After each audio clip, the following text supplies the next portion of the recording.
Kuku Raadios välja öeldud seisukohad ei pea ühtima Kuku Raadio seisukohtadega.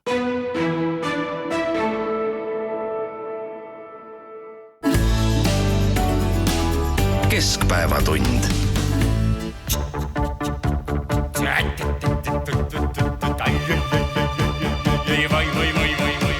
Ei aita meelitused, siin võid raha luusin ilmas või kuld ajab sigi naiste peod ja poiskab sõtta mehed ja ma olen nõunik, raha jõmm, ei tee ma ise, põh ja põh. On ikka puhtad minu käed, kui taasi edeneb, kas näed? Ai vara vai, mis rikkuse mu maia tõi, see jäi sealt kaine arvestus ja kuri see mu armastus. Ai vara vai, see rikkuse mu maia tõi, mis ihkab vaatan hoobilt käes, suur jõud on kulla võlu väes, ei aita meelitused, sõimuid raha loonsin ilmas või ma ai vara vai, mis rikkuse mu maia tõi, see jäi sealt kaine arvestus ja kuri see mu armastus. Ai vara vai, ai vara vai, ai vara vai, ai vara vai, ai vara vai. Kammista taliman, talimi banana. Uudiseid koduvabariigist. Tere, siin on Keskpäevatund ja Kuku Raadio, Tallinna stuudios Heldur Meerits, Ainar Ruussaar ja Priit Hõbemägi ja laulis Lembi Tulpsak, see on tema kuulus nõuniku laul ja teatavasti ükski seadus ei lähe käiku ilma, et nõunikud oleksid selle jaoks palju häid nõuandeid andnud ja küllap see oli ka nii sellel järgmise aasta riigieelarve seaduse puhul, mille Riigikogu võttis eile pärast 3. lugemist vastu ja üsna palju sellest riigieelarve seadusest keskendub siis julgeoleku suurendamisele, riigi rahanduse korrastamisele, majanduskasvu tagamisele, aga need on sellised ilusad sõnad, mis sobivad ajalehe artikli sissejuhatuseks. Tegelikult me teame seda, et me saame hulgaliselt mitmesuguseid makse ja kärpeid.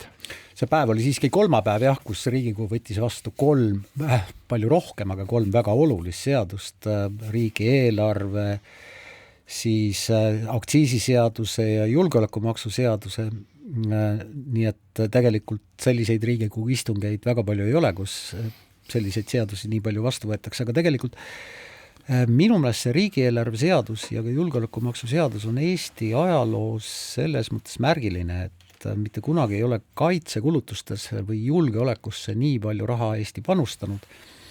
Järgmisel aastal on sõjaline kaitsekulu sõjaline siis 3,3% ja kui vaadata kaitseinvesteeringuid, siis nii suurt summat pole Eesti julgeolekusse kunagi varem panustatud.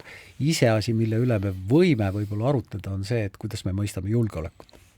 Nagu jättes hetkeks julgeoleku kõrvale, et siis tuleb märkida, et riigieelarve kulud kasvavad 3,5%, et no me nüüd kõik mäletame neid jutte kärpimisest, et nagu see kärpimise pool ei ole kuigi hästi õnnestunud valitsusel. Ardo Hansson on küll nagu õieti osutanud, et majandus nominaalselt kasvab 6% ja kui riigieelarve kulud kasvavad 3,5%, et siis järelikult see riigieelarve osakaal majandusest väheneb. Aga tegelikult kui meil eelarve puudujääk on 3% piiri peal SKP suhtes, siis on see ikkagi nagu väga miinimumprogramm ja nii, et kui peaks sellele eelarvele mingisugust hinnet panema, et siis mulle tundub, et see on niisugune 3-2 miinusega, nagu koolipoistil kombeks on. Ja siin on nagu räägitakse jah küll nüüd maksude tõstmise juures panustamisest kaitsekuludes ja need kulud on jah tõepoolest kasvanud, aga see külm tõde, mis numbrite tagant välja tuleb, on see, et sotsiaalkulud on kasvanud veelgi rohkem kui kaitsekulud ja sellepärast ei kipu nagu õnnestuma meil kuigi hästi see eelarve tasakaalu poole suunamine. no ja selle eelarvega ei olnud nõus ka ju näiteks Reformierakonda kuuluv Aivar Sõerd, kes mitte ei hääletanud vastu, aga kes ei hääletanud ja väga paljud parlamendiliikmed on öelnud, et Aivar Sõerd on üks väheseid, kes suudab seda tänast eelarvet tegelikult lugeda nii, et ta sellest aru saab. Aga kas eelarve oli sedapuhku tõesti loetavas vormis või vist ikka ei, vastupidi, et ma ütlesin, et paljud parlamendisaadikud ise on öelnud, et Aivar Sõerd on üks väheseid parlamendiliikmeid, kes suudab sellest eelarvest, mis on loetamatus vormis, enam-vähem midagi välja lugeda, aga mis meid ees ootab? Tulumaks kasvab 2%, ajalehtede käibemaks tõusub, majutusasutuse käibemaks tõuseb, automaksu arved tulevad inimestele veebruaris, elektriaktsiis tõuseb, diiselkütus tõuseb, maagaas tõuseb, käibemaks tõuseb, bensiiniaktsiis tõuseb, maamaks tõuseb, nii et tegelikult päris karm, jah. Ja kõige selle juures on tõusnud ka 3% erinevate küsitluste andmetel Reformierakonna ehk valitsuspartei reiting. No neid võib-olla päris otseselt ei saa siduda, aga kui sa alustad sellest punktist, ütled, et lugege mu huultet, et maksud ei tõuse ja siis lõpetad suure maksude lisandumise ja ütleme kahtlemata rahvusvaheline olukord on selline, mis julgeolekumaksusid sunnib tõstma ja Eestis eriti veel. Aga omate küsimus on see, et kuidas me hakkame ja ma arvan, et meie kui maksumaksjad oleme sellest väga huvitatud ja peaksime omama mingit kontrollimehhanismi. Kuidas me hakkame sellest aru saama, et kui suur osa sellest rahast, mida kogutakse, siis julgeolekumaksu nime all ja mis ometi ei ole siis nagu otseselt suunatud, et selle eest tuleks osta siis mingisuguseid rakette või miine või mis iganes. Et kuidas me hakkame tegelikult pärast aru saama siis selle praeguse eelarve struktuuri järgi, et kui palju sellest rahast tegelikult on siis läinud julgeolekuks ja kui palju ei ole läinud. Et kui me vaatame seda, kuidas siis Reformierakond on tegutsenud, siis erinevate suurte selliste ütleksin, fondide või rahakogumitega, olgu see siis Töötukassa või Tervisekassa, mis on omal ajal eksisteerinud eraldi, need on liidetud siis juba üle 10 aasta tagasi riigieelarvega, et tegelikult nad on kõik ühes potis ja ega meil on väga raske öelda, et mis läks siis julgeoleku jaoks ja mis mitte, nii nagu me igapäevasest elust näeme, et kui sa esitad mis iganes teemal, esitad valitsuse liikmele küsimuse, siis sa võid saada vastuse, mis koosneb tema enda jutupunktidest, aga ei vasta selle küsimuse sisule. Et minust tekitab kõige rohkem muret see, kuidas me hakkame jälgima seda, kui palju sellest niinimetatud julgeolekumaksust, mida me solidaarselt kõik koos hakkame maksma, läheb tegelikult julgeoleku heaks ja millisel kujul. Veelgi laiemalt, Priit, kas keegi on defineerinud selle maksu puhul, mis asi on julgeolek? Julgeolek on nii lai mõiste, et seda üheselt defineerida ei ole võimalik. Rail Baltica on julgeolek, õpetajate palk on julgeolek. Matemaatikaõpetajate hulk on julgeolek. Päästjate palk on julgeolek. Ei, absoluutselt, teede korras hoid on julgeolek, lasteaiakohad on julgeolek. Ehk siis defineerida julgeolek, kuhu see maks läheb, on ilmselt liiga keeruline, sest mina ei ole sellist ühest definitsiooni veel kusagilt valitsusliikmete käest. No see tõde selgub siis, kui valitsuskoalitsioon on koos ja seal üksteisel käsi väänatakse ja siis selle vaidluse tagajärjel otsustatakse, et see on ja see ei ole julgeolek. Nii et aga iseenesest on ju muidugi Jürgen Ligil nagu õigus, et eelarve on nagu üks pott ja kui sa sealt nüüd veel mingisuguse täiendava rahajoa sinna potti valad, eks, et siis me enam pärast ei oska öelda, et millise kraani kaudu ta täpselt just välja läks. Aga seda me saame ikkagi, kui me võrdleme nagu eelmise aasta numbreid nüüd uue aasta numbritega, eks, et see on nagu see ainukene viis, mismoodi me saame kontrollida, et kui palju neid lubadusi on täidetud ja kui palju nendest kinni peetud. Ja vaata, et kui me nüüd et kui ma nüüd nagu ümber sõnastan seda, mida sa ütlesid, et siis, et me peame uskuma seda, mida meile räägitakse, sellepärast, et me ei saa seda tegelikult kontrollida, kuna see riigieelarve struktuur ei võimalda meil täpselt kontrollida ridade kaupa ja suur osa sellest võib olla ka mitte avalik informatsioon, mis puudutab mingisugust relvatarned ja nii edasi ja need omakorda seal, ma ei tea, 3, 4, 5 aasta peale.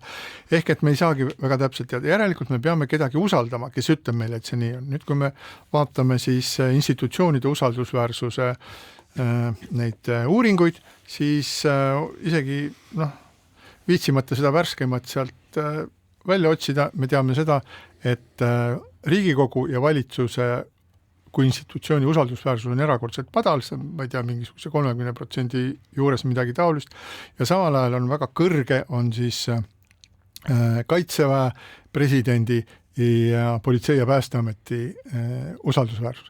Ehk et kui mina siin kedagi usaldaksin, siis ma usaldaks kindlasti presidenti, ma usaldaksin kindlasti Kaitseväe juhatajat, aga valitsust ja Riigikogu ma nendes küsimustes ei usaldaks. Ja miks ma ei usalda? Sellepärast, et Eesti rahvas neid ei usalda ja seda on küsitluste põhjal korduvalt ja korduvalt kindlaks tehtud. No ja eks see valitsuse ja Riigikogu usaldus on läbi aastakümnete olnudki Eestis üsna madal, aga Riigikogu riigieelarve kontrolli erikomisjon ka tõdes oma istungil, et tegelikult nad ei saa aru tuleva aasta valitsemiskulude kasvust või kahanemist, ehk siis sellest nii-öelda lubatud kokkuhoiust.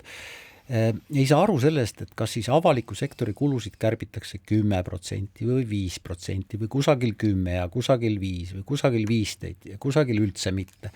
Et see on nagu jäänud segaseks ja Rahandusministeerium on andnud ka, nagu Postimees kirjutab, väga naljakaid selgitusi, et nemad teevad oma arvutusi hoopis teiste avalikkusele mitte ka kättesaadavate andmete põhjal, tsiteerin praegu Postimeest. Mida pagan see siis tähendab? Aga need mingisugused numbrid, millest meiegi oleme rääkinud, et need ongi pärit just Rahandusministeeriumist, kus ametnikud on oma nendest failidest mingid summad kokku võtnud ja siis tulemusteni jõudnud, aga seal on nüüd muidugi see mure, et nad teevad seda vastuseks kellegi küsimustele ja need küsimused tavaliselt on nagu alati mingisuguse nüansiga, nii et kõik need numbrid ei pruugi tõepoolest olla üksteisega võrreldavad. Aga kõik seadused ei lähe sugugi ludinal läbi ja kõiki, isegi siis, kui need püütakse lükata, kliimakindla majanduse seaduseelnõu läheb sellise raginaga, nagu oleks mitte liiva, vaid kivitükke visatud suure masinavärgi rataste vahele ja juba mitmendat korda on siis kliimakindel minister Yoko Alender loobunud minemas siis korruptsiooni erikomisjoni vastamaks siis küsimustele, et mis puudutavad seda seadust. Et ma lihtsalt lugedes ajakirjandust, ma olen 2 asja silma torganud. Üks on see teema, mis on kerkinud esile, kus räägitakse üha rohkem sellest, et Euroopa Liidu poolt ja Eesti poolt vastu võetavad kliimaeesmärgid ja sellele juhtis tähelepanu siis ka õiguskantsler Ülle Madise, ei pruugi olla üldse täidetavad. Aga parlament põhimõtteliselt siis Eestis peaks vastu võtma sellise nagu positsiooni, olema juba ette valmis Euroopa Liidu eesmärkidega, enne kui need on kindlaks määratud, siis ütleme niimoodi arvuliselt. Teine asi on see, et rohkem räägitakse sellest, et puuduvad vajalikud tehnoloogiad selleks, et teatud eesmärke saavutada. Ja kui nüüd vaadata siis noore reformierakonnlasse Hanna Lahe intervjuud, mille ta andis Postimehes ja kui temalt küsiti, et kuidas nende tehnoloogiatega siis on, et kas neid on olemas või ei ole, siis ta ütles, et asi on pigem poliitilises tahtes. Ja umbes samasuguse keerutusega vastas ka Yoko Alender kliimakindla majanduse seaduse eelnõust rääkides, et me räägime praegu nendest tehnoloogiatest, mis meil on olemas. Ehk et kui nendel ka ettevõtjatel ja nendel, kes peaksid nagu siis hakkama selles kontekstis tegutsema ja mahtuma teatud raamidesse, on mure sellepärast, et selliseid tehnoloogiaid meil ei ole, siis vastavad poliitikud sellele, et tegu on poliitilises tahtes ja see on umbes nagu banaani sirgeks ajamine või säästulampide peale surumine. See on see eelmise perioodi Euroopa Komisjoni selline, no mitte motiiv, vaid selline mänguvõte. Taame neeli jalaga tagumikku nii kaua, kuni nad saavad aru, et nad ei pääse. Küll nad siis hakkavad sööma sirget banaane ja säästulampe kasutama, aga tundub, et see asi on juba muutumas. No vot, mõned eesmärgid siiski on ja see, millele sa viitasid, et tõepoolest Euroopa Komisjon, eelmine siis, on seadnud eesmärgi, et Euroopa Liit peaks kasvuhoonegaaside heidet aastaks 2040 vähendama võrreldes 90 aastaga 90%.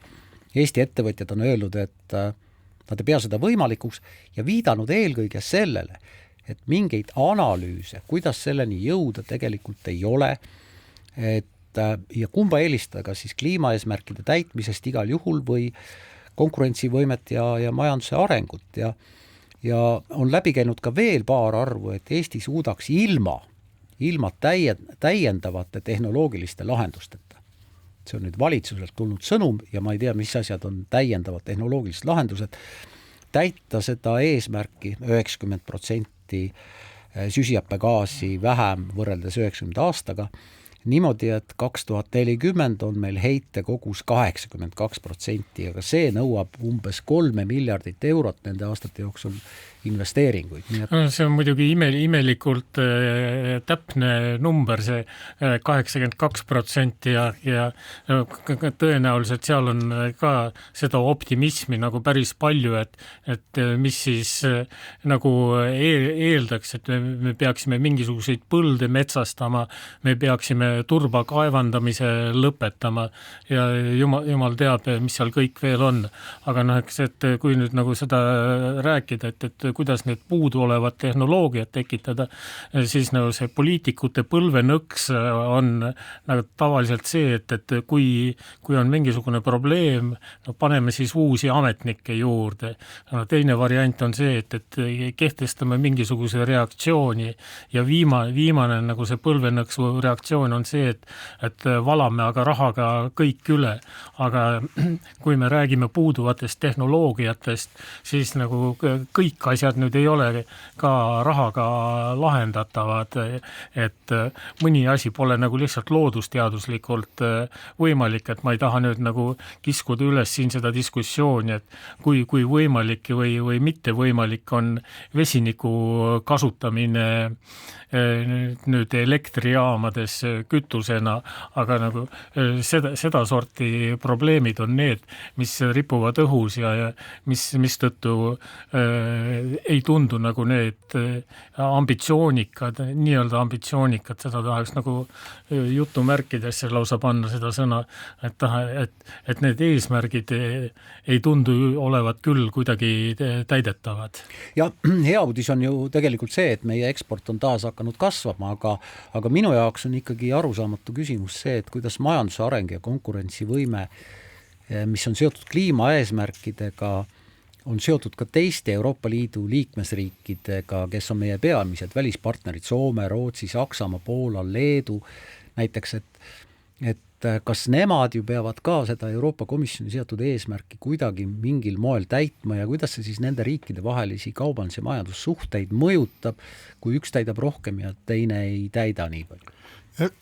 Tuleb välja, häda on mõlemas, kui sa mõlemal juhul, et kui sa proovid kõike lüüa ühe lauaga, siis tuleb mingisugune jama välja, kui sa teed seda näiteks Euroopa Liidus. Kui kõigil on erinevad standardid, siis on jama veel hullem, et selles NATO uus peasekretär Mark Rutte oma äsja peetud kõnes siis rääkis sellest, kuidas Euroopa Liidu erinevates riikides on erinevad nõuded siis kaitsetööstusele ja näiteks tõi ühe näite siis soomusautodest või soomukitest, et ühes riigis peab tagumine uks avanema vasakule, teises riigis peab tagumine uks avanema paremale ja kolmandas riigis peab tagumine uks avanema alla ja sellest ei tohi mingisugust erandit teha, et see on niimoodi ette nähtud.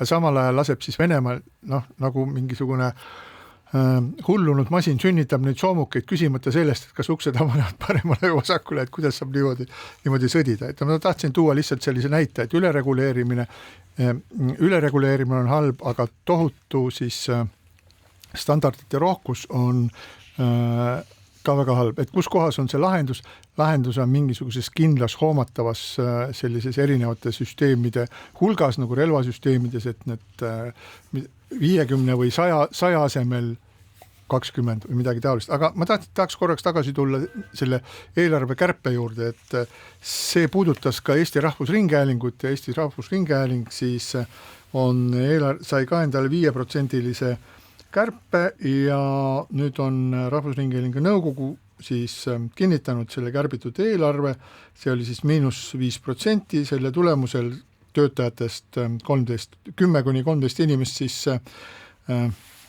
kaotab töö, muudetakse programmi mahtu, vähenevad kultuurisarjad, Eesti mängufilmide hankimine jäetakse, mõneks ajaks katki Eesti Laulu poolfinaale ei tehta, piirdutakse finaalkontserdiga, vähendatakse portaali menu tööd, mis on väga õige, ja raadioprogrammides väheneb eelkõige muusika elamussaadete osakaal, Vikerraadios lõpetavad näiteks Kuuldu randevuu, Elamus, Elutoas ja Klassikaraadios kaob saade Lihtsalt nostalgia. Et see programmi muudatus nagu paneb mind nagu kõige rohkem imestama, et see saadete muutuse nimekirja võiks ju tegelikult lisada veel ka Raadio 2 õhtuse vööndi kaotamise ja ma küll näen, et pigem nagu need raadioprogrammid kipuvad liikuma sellises üheülbalisuse suunas ja nagu üritatakse tabada just seda keskmist maitset ja sellised üksikrühmadele suunatud saateid tundub, et jääb pigem vähemaks, eks. Ja nagu Rahvusringhäälingu mõte peakski olema just selline kultuurilise mitmekesisuse säilitamine ja hoidmine, aga et mulle nagu ma küll nagu ei tea, kes seal personaalselt neid otsuseid teeb, aga see tundub nagu sellise Harju keskmise poole liikumisena, mida ei saa nüüd küll kuidagi moodi heaks kiita ja rahul sellega olla. No ja Heldur, tõsi on ka see, et nii palju kui on püsivaatajaid ja püsikuulajaid, nii palju on nende peades ka tegelikult oma saatekava ja see ongi väga keeruline ülesanne, mitte ainult Rahvusringhäälingus, vaid kõigis ringhäälingu organisatsioonidest, kuidas hoida populaarsust, hoida kuulajat, vaatajat niimoodi, et kõik oleksid rahul, aga muidugi Rahvusringhäälingul on natuke eriline missioon selle võrra, sellepärast, et seda tehakse siiski tõepoolest maksumaksja raha eest, aga nii on, et saatekava koostamine on tegelikult ringhäälingu juhtkonna ülesanne absoluutselt igas riigis, et seda ei saagi keegi teine teha. Numbrid siis näitavad, on see õige või on see vale. Et ma ei tea, kas nagu ainult numbrid saavad kuulaja ja vaataja numbrid on see, mis on põhiline indikaator tegelikult. Ma ei pea silmas üldist numbrit, vaid ka sihtrühma. Näiteks venelasi, näiteks vanemaealisi inimesi, näiteks noori.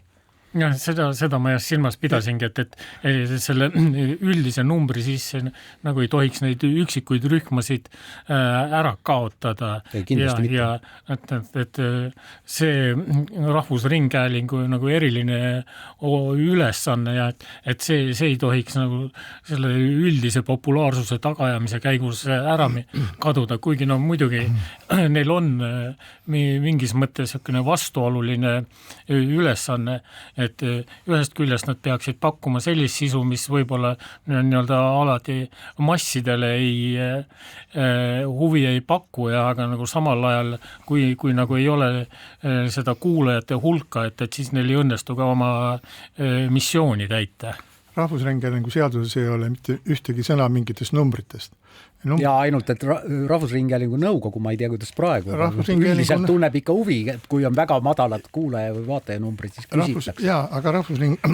Aga sellepärast Rahvusringhääling ongi Rahvusringhääling, et tal on oma seadus ja selles seaduses on kõik need eesmärgid kirja pandud ja nende eesmärkide hulka ei kuulu portaali menu ega Jupiteri pidamine, sinna ei kuulu ka mingisuguste vaatajate või lugejate numbrite tagaajamine, see tuleb selle organisatsiooni sees, see tuleb inimeste peadest ja minu mulje järgi, nii palju kui mina selle organisatsiooniga tuttav olen, see on umbes nagu keskaegne Saksamaa, see koosneb osasti vürstiriikidest, mis on iseseisvad kangekaelsed, mis on juhitud selliste väga kõrge enesehinnangute isikute poolt ja tegelikult Erik Roose kahtlemata on selline tubli ettevõtja vaimuga inimene, kes on ka palju erasektoris töötanud, aga tegelikult kogu seda mängu seal sees kontrollivad siiski need üksikud inimesed, kes kaitsevad siis nagu lõvi rinnaga seda oma piirkonda ja kui keegi julgeb sealt võtta aktuaalselt kaameralt midagi ära, siis järgmine päev saab kogu Eesti rahvas teada, et nüüd on välispanoraama on 5 minutit lühem, seepärast, et selleks ei ole enam raha. Aga ma tahaks selle teema lõpetuseks öelda veel seda, et ehkki mulle see saade Kuldrandevuu, Helmar Lengi Kuldrandevuu, nagu ta armastab öelda, ei meeldi mitte üks raas ja see on uskumatult imal asi. On sellel siiski omad positiivsed elemente, näiteks Heldur kuulab sealt 30 aastate möödunud sajandi 30 aastate Saksa šlaagreid.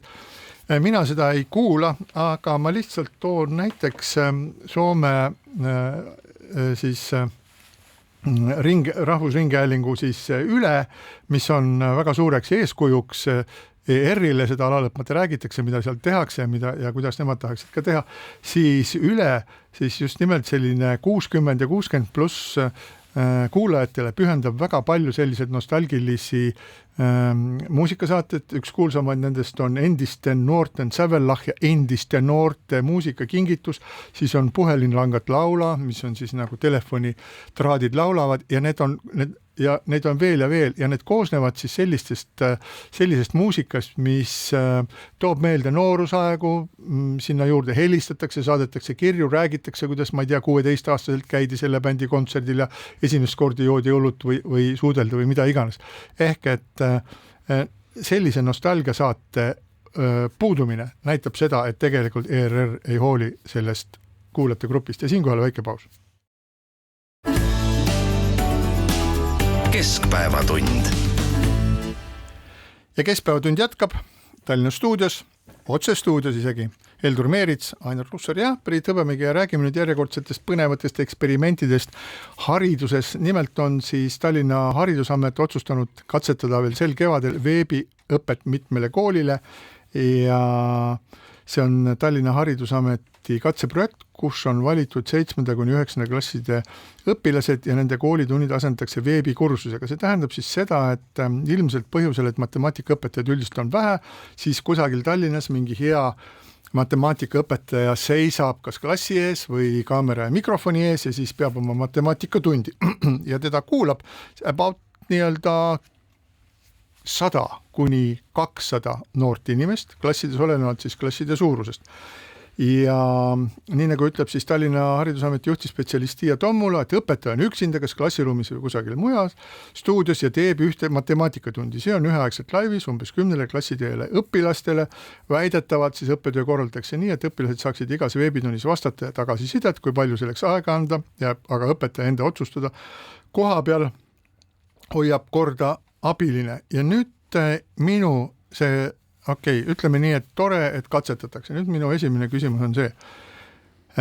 See on katse, mis tähendab seda, et see võib väga hästi minna uppi. Ehk selle katse tulemus võib olla see, et see süsteem ei toimi. Ma võin tuua miljon põhjendust, miks sellisel telekommunikatsiooni teel on väga raske teha efektiivset õpet. Seda on uuritud, Tallinna Ülikool on teinud korraliku uuringu selle kohta koroona ajal, kuidas siis veebiõppe mõjutas õpilasi. See laias plaanis see uuring ütles meile seda, et 3% õpilastest see sobib, kes on hea enesejuhtimisega, need, kes on õpetamisega kokku puutunud, teavad, mis asi see enesejuhtimine on. See tähendab seda, et õpilane suudab endale seada iseseisvalt eesmärke ja need täide viia. 1/3 õpilastest veebiõppes lohiseb niisama kaasa, neil nagu suurt vahet ei ole. Ja 1/3 on see, kelle õpimotivatsiooni see võtab maha ja need õpilased hakkavad maha jääma selle tõttu, et nad on veebiõppes, mitte selle tõttu, et nad on muidu kehvad, vaid et nad vajavad teistmoodi õpetust. Ja nüüd, kui me vaatame seda, et kus on valitud 7. kuni 9. klasside koolitunnid ja 9. klassil seisab ees üleminek gümnaasiumisse ja nüüd hakatakse 9. klassi õpilaste peal tegema kevadel katset matemaatikas. Minu meelest see on täiesti arutu ja ma ei saa aru, et mis otsaga need inimesed mõtlevad, kes selliseid asju ette võtavad. See on ju väga paljud, matemaatika on keeruline, see on väga paljude noorte jaoks ülimalt oluline asi, gümnaasiumisse pääsemine on muutunud üha keerulisemaks ja hakata nende inimestega nüüd katset tegema, siis kui koroonaaeg, siis oli selge, sest me lõpueksamid ja sisseastumiseksamid kriteeriumi muudeti selle tõttu, et oldi ebakindlad siis veebi õpetamise nii-öelda põhjustatud muudatustes õppe kvaliteedis. Aga nüüd soovitakse lihtsalt lambist võtta see ette. Vabandage, mulle ei mahu see pähe. Enne kui Heldur hakkab rääkima, ma olen isiklikult kogenud lühikest aega just pandeemia ajal seda, kuidas õppetöö toimus kuid üle veebi ja see oli tegelikult katastroof. See oli katastroof enamuste õpilaste jaoks ja ka õpetaja jaoks, et ma olen võib-olla süüdistage mind selles, et ma olen vanakooli inimene, aga tegelikult on ikkagi tõeline tund see, kus õpetaja ja õpilase vahel on silmside ja see tund toimub nagu kusagil klassiruumis, mitte üle veebi. Aeg-ajalt võib toimuda üle veebi igasuguseid asju, aga see ei saa muutuda traditsiooniks. Selle peale olen ma küll kindel. Et kui ma nüüd Priidu kriitika selle ajastuse osas kõrvale jätan, et siis ma nagu nii põhimõtteliselt ei eitaks seda, sest et ega seda katset nüüd ei tehta ka lihtsalt hea elu pärast, et eriti reaalainete õpetajatega on nagu elu läinud järjest kitsamaks ja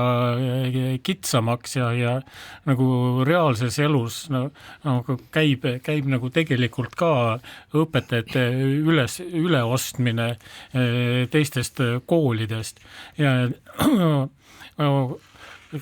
et see võrdlus nüüd kroonviiruse ajaga tundub mulle täitsa asjakohane ja see teadmine, et kolmandik niimoodi jagunes, aga see praegune see veebiõppe versioon, see nagu tundub olevat natukene lahjem oma väljakutsete poolest õpilastele, et nad ei pea siin nagu tervet päeva ise sisustama ja et need abiõpetajad klassides, et need ka kindlasti pehmendavad, aga eks see elu nüüd muidugi näitab, et kui hästi või halvasti niisugused asjad välja tulevad ja eks see tulevik nüüd ka ootab meilt, kui ma nüüd nagu niisugust väga tehnokraatlikku kõneviisi kasutan, et nõuab otsinguid, et kuidas me ka õpetajate tööviljakust saaksime suurendada, et nii nagu igal pool teistes valdkondades ka. Äkki karjäärimudeliga, Heldur? Ei, karjäärimudel on nagu hästi ära unustatud vana, eks, et siin nagu midagi nagu sisuliselt uut ei ole. Heldur, selle distantsõppe puhul on üks põhimõtteline küsimus, see eeldab õpilaselt väga suurt distsiplineeritust ja see omakorda eeldab väga suurt motivatsiooni. Ehk siis seda, et tõepoolest selle sama matemaatikatunni ajal, mis käib üle veebi, ei ole ta telefonis, kus olemise jaoks on ju väga suur kiusatus ja mille puhul enamustes koolides on ju see nõue, et kui mitte telefoni ei korjata ära tunni alguses ühe laua peale, siis vähemalt ei tohi neid olla tunni ajal õpilase laua peal. Ja nii edasi, seal on väga palju probleeme. See eeldab tohutut distsipliini õpilaselt. Ei, nüüd, mida ma nüüd tahan öelda, et sellised veebi veebiloengud, veebitunnid, et need nagu nõuavad vähem enesedistsipliini võrreldes sellega, kui sa oled nädalate kaupa kodus ja siis pead kodus ise oma asjadega hakkama saama ja nii, et siin nüüd nagu veidikene nagu neid amortisaatoreid on, aga et sellega ma olen sisuliselt muidugi nõus, et see päris õppimine on nagu ikkagi see suhe õpilase ja õpetaja vahel ja üle veebi see suhe jääb nagu ikkagi kaugeks ja katkendlikuks ja mõnikord ka nagu ühepoolseks. No üldiselt võiks öelda seda, et millised need väljakutsed on, mis siis tulevad sellise telekommunikatsiooni teel tehtava siis õppega, see on see, et suhtlemine puudub, eriti mis puudutab matemaatikat, see tähendab, kui sa ei saa midagi aru, sa tahad küsid, sa tõstad käe, sa küsid, sulle seletakse personaalselt, on tõesti selge, et 100 või 150 inimese puhul midagi taolist ei ole. Teine on tehnilised piirangud, mis tähendab seda, et kõik, kes peavad regulaarselt oma koosolekud üle Zoomi või üle Teamsi, teavad, et korraga saab kõneleda ainult üks inimene ja mikrofonid ei pruugi töötada ja võib kellelgi on vale mikrofon sees ja siis tekib kajaring ja see kõik lendab kuskile ämbrisse ja see ei funktsioneeri. Distsipliiniga on keeruline, sellepärast et õpilased peavad olema ennast ise juhtivad. Õpetajad ei pruugi osata hästi kasutada seda tehnoloogiat, mis on ka, matemaatika on ka selline ala, mis tihti vajab nii-öelda kollektiivset lahendamist, probleemi lahendamist, kus tuleb arutada, pluss tõesti on ära unustatud see, et veebikaamera vaatamine tekitab siis oma sellist erilist sorti väsimust, kuna pilt ja see kõne on erinevas, on teatud nihkes ja inimese aju peab selle nihkega kogu aeg tegelema ja tundub, et optimistlikud inimesed Tallinna linnavalitsusest asuvad jälle midagi taolist tegema, midagi taolist nagu kõigi tänavate lumest koristamisega või kõigi tänavate muutmisega jalgratta sõitmisele. Hei, meil on siin tehnoloogiline lahendus, hakkame peale, teeme, kusjuures arvestamata jätakse seda, et seda tehakse kellegi kulul, et need on inimesed, kelle peal katsetatakse ja pärast öeldakse, aga me ei lubanudki kõikidelt tänavatelt lund koristada, aga see jalgrattatee läks jällegi untsu, palun väga, ärge tehke järjekordset viga, mille kohta te peate ütlema, et jah, me tegelikult ei tahtnud siukest jama kokku keerata. Siia lõpuks nagu oleks võib-olla hea veel vedada paralleele ka kodunt töötamisega, et mingisugusel hetkel nagu tundus, et see ongi nagu see inimkonna helge tulevik, aga nüüd on nii suuremate kui väiksemate ettevõtete juhid muutunud nagu järjest rahutumaks ja üksteise järel ettevõtted ka ütlevad, et nagu nende ettevõtte poliitika on muutunud, et nad ootavad, et nagu vähemalt mingisuguse aja töötajad käiksid ka kontorites koha peal ja siin me nagu näeme ka, et katsetatakse ja otsitakse, et mis see optimaalne versioon on ja ma nüüd ka seda koolide katsetamist nagu kindlasti nagu päris kinni ei paneks, nagu võime nüüd arutada, et kes need katsejänesed on ja mis ajal neid katseid tehakse, aga nagu neid uusi tehnoloogilisi variante nagu peaks veidi lähemalt ikka vaatama. Kindlasti. Siinkohal väike paus. Keskpäevatund. Keskpäevatund jätkab Kuku Raadio otsestuudios ja mikrofonide taga on Heldur Meerits ja Ainar Ruussaar. Nüüd natukene geograafiat. Eesti pindala on 45 335 ruutkilomeetrit. Eesti ulatus läänest itta on üle 300 ja põhjast lõunasse 245 kilomeetrit. Et seda tohutut maa-ala hallata, selleks palkab regionaal- ja Põllumajandusministeerium uuel aastal 4 ametnikku 4 Eesti piirkonnale, kelle tööks saab majanduse elavdamine. Et Eesti jagatakse siis nii-öelda enam-vähem joonlaua meetodil 4 osaks ja siis iga osa saab endale ühe sellise piirkonna juhi, kes hakkab elavdama majandust ja muuhulgas siis uute juhtide ülesandeks kujuneb piirkonna majanduse, sealhulgas ettevõtluse arendamine ja abi osutamine selleks vajaliku keskkonna loomisel ja lisaks tuleb ametnikul koostada keskvalitsusele ülevaateid piirkonna majanduse kohta. See meenutab mulle Hiina keisrite aegset Hiinat kuskil aastast 1400 või 1500, see lause, lisaks tuleb ametnikel koostada keskvalitsusele ülevaated piirkonna majanduse kohta. Tõepoolest, ametnikud koostasid Hiina piirkondade kohta ettekandeid, saatsid neid keisrile, need läksid sinna kuude kaupa ja tulid jälle tagasi ja selle Eesti, see tohutu Eesti 300 kilomeetrit ühtepidi ja paremalt vasakule ja ülevalt alla 245 kilomeetrit. Minu meelest 4 on isegi vähe, võiks olla rohkem, 40, aga võib-olla isegi 400 eri esindajat, kes siis istuvad ja saadavad kogu aeg keskvalitsusele ettekanded ja samas loovad head keskkonda, et majandusinimesed, nagu Heldur näiteks, et nendel oleks hea tegutseda. Sa kindlasti ootad seda hetke pikisilmi. Kui ma seda arvutustehet jätkan, et ilmselt nagu Tallinnale ja kuldsele ringile seda eriesindajat ei jätku, nii et seal tuleb nagu ühe eriesindaja kohta 10 000 ruutkilomeetrit nagu päris ränk töö lõhnab. Et selle juures räägiti, et see eelmine eriesindaja Ida-Virumaal Purga, et tema tegi väga head tööd ja sealt nagu see mõte tuli, et minule kui sellisele tavalisele lehelugejale jäi see nagu natukene hämaraks, et milles see tema hea töö täpselt seisnes, aga ilmselt nagu see, kuidas nagu asjad lähevad, see sõltub nii paljudest komponentidest, et võib-olla seda nende eriesindajate rolli ongi nagu keeruline nimetada ja et on küll nagu öeldud, et nende tegevuse kohta tekivad ka mõõdikud, aga neid mõõdikuid ei ole tänaseks veel välja mõeldud ja aga võib-olla nagu tasuks niipidi mõelda, et vaataks, milliseid mõõdikuid seal on võimalik kasutada ja siis vaataks uuesti, kas neid eriesindajaid on meil ikka vaja, eks, aga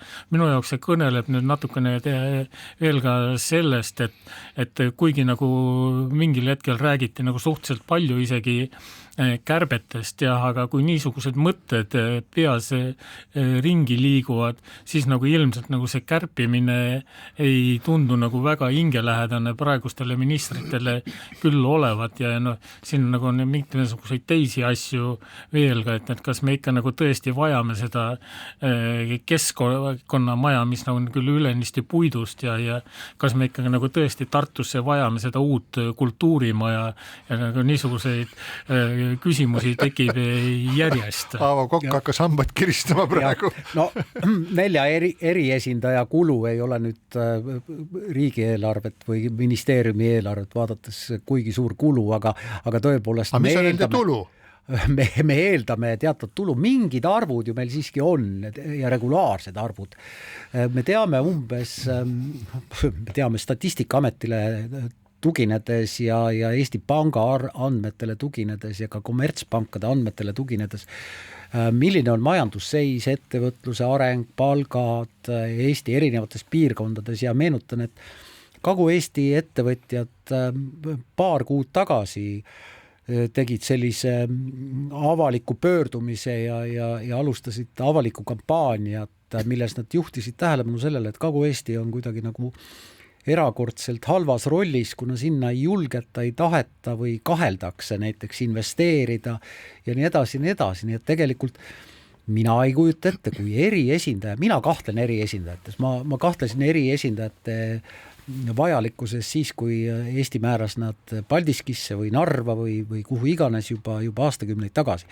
Aga kui see sama eriesindaja suudab näiteks selle sama Kagu-Eesti probleeme kui mitte lahendada, siis neid jõuliselt tuua läbi Regionaal- ja Põllumajandusministeeriumi valitsuse lauale ja kui need saavad ka mingisugused, ma ei kujuta ette, investeerimisotsused, et seda piirkonda arendada, siis on ju kõik hästi. No, et investeeringuid ei tehta, siis seal on nagu alati ikkagi konkreetsed probleemid. Absoluutselt, mitte eriesindaja määramine. Kui Kagu-Eestis, kui sul on nagu isegi paarisaja inimesega tehas, eks, et kui kindel sa saad olla, eks, et sul nagu selliste keerukamate tööde jaoks sa ka Kagu-Eestis leiad vajalikud inimesed, et pigem sa, kuigi nagu Tallinna juures on maa kallim ja palgad on kõrgemad, et sa üldse oma tehasega kuskile maale jõuaksid, et su jaoks on nagu parem lahendus ikka teha sinna Tallinna kanti. Mulle tundub, et võib-olla hea mõte oleks üldse siis juba tagasi minna selle vana hea on jutumärkides Ivan julmaaegse Opričina süsteemi juurde, kus siis pealik ehk siis peaminister jätab endale Tallinna ja Harjumaa ja valitseb seal nii, nagu ta ise tahab ja siis need 4 lõiku, mis siis üle jäävad, 4 viilukat, et need siis jagatakse eriesindajate vahel laiali ja alles nemad valitsevad. Seega mulle tundub see niivõrd jampslik ja jabur, et eriti see, et ametnikud hakkavad koostama keskvalitsusele ülevaatud piirkonna majanduse kohta. Meil on nagu digiriik, vabandage, justkui nagu digiriik ei tea, mis ajast peale, kus me arutame selle üle, et kas Maksuamet hakkab nüüd, Maksuamet soovib ju teatavasti varsti saada endale ka kõigiga mikroettevõtjate kõiki e-arveid ehk et mindakse üle suurte e-arvetele, mis tähendab seda, et kogu informatsioon jookseb kogu aeg meil kokku. Meil on nii palju info kogumist. Mõned kogumid ei ole omavahel siis ühildatud, suur osa nendest aga on. Nagu mida see tähendab, mida see siis, kas ta hakkab käima siin uksetehasest lambitehasesse ja küsib, et kuidas teil siin on, ma kirjutan praegu valitsusele ettekannet selle kohta, et kuidas meil siin Kagu-Eestis läheb, et noh, rääkige mulle. See tundub igal juhul tõesti jampslik. No, et kui ma selle oma jutuga nagu üritasin märku anda, et kui nüüd investeeringuid ei tehta, et siis on mingid päris elu probleemid seal taga, eks, ja seda nüüd eriesindaja ei saa kuidagimoodi lahendada. Nii see on, aga täname teid kuulamast, oli meeldiv hommikupoolik teiega. Kohtume taas nädala pärast. Keskpäevatund.